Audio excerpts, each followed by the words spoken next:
बटेंगे तो कटेंगे,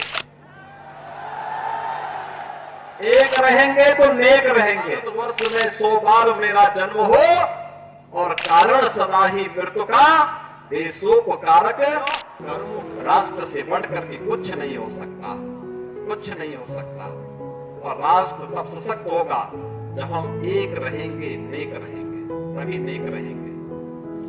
बटेंगे तो कटेंगे। आप देख रहे हैं ना, बांग्लादेश में देख रहे हो ना, तो वो गलतियां यहां नहीं होनी चाहिए। बटेंगे तो कटेंगे, एक रहेंगे तो नेक रहेंगे, सुरक्षित रहेंगे और समृद्धि की पराकाष्ठा को पहुंचेंगे। हमें विकसित भारत की संकल्पना को साकार करने के लिए कार्य करना है। मैं एक बार फिर से राष्ट्रवीर दुर्गादास राठौर जी के इसी चरणों में कोटि कोटि नमन करते हुए, आज उनकी भव्य प्रतिमा यहां पे लगी है।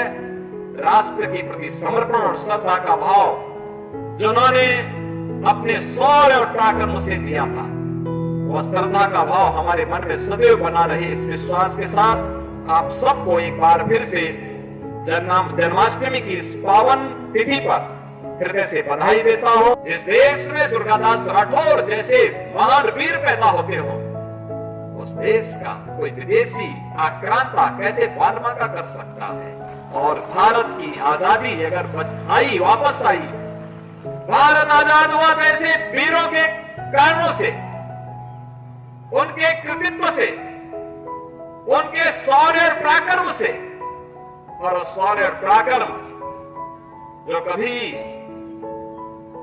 पंडित रामप्रसाद बिस्मिल ने कहा था, जब अंग्रेजों ने गोरखपुर जेल में बंद किया और फांसी के फंदे पर चढ़ा रहे थे, उन्होंने पूछा कि भाई कोई अंतिम लालसा, कोई अंतिम अभिलाषा? तो पंडित रामप्रसाद बिस्मिल ने एक ही बात कही। उन्होंने कहा,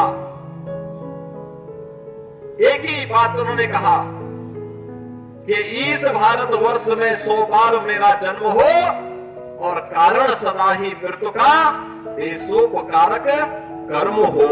मेरे जीवन बार बार इस हिंदुस्तान की धरती पर मैं जन्म लूं और सदैव मृत्यु का कारण देश और समाज के कल्याण, उसके उत्थान, उसकी सुरक्षा, उसकी समृद्धि मेरी बननी चाहिए। बहनों और भाइयों, यही भारत की सभी क्रांतिकारियों का घोष था, तेरा वैभव अमर रहे मां, हम दिन चार रहे न रहे। और आज भी जब प्रधानमंत्री मोदी जी ने देशवासियों के सामने 2047 तक भारत को दुनिया की सबसे बड़ी ताकत के रूप में स्थापित करने का एक विजन दिया है, विकसित भारत का एक संकल्प दिया है, हम सबका दायित्व बनता है प्रधानमंत्री मोदी जी के उस संकल्प के साथ प्राण प्राण से जुट करके हम भारत को विकसित भारत बनाने की दिशा में कार्य करें।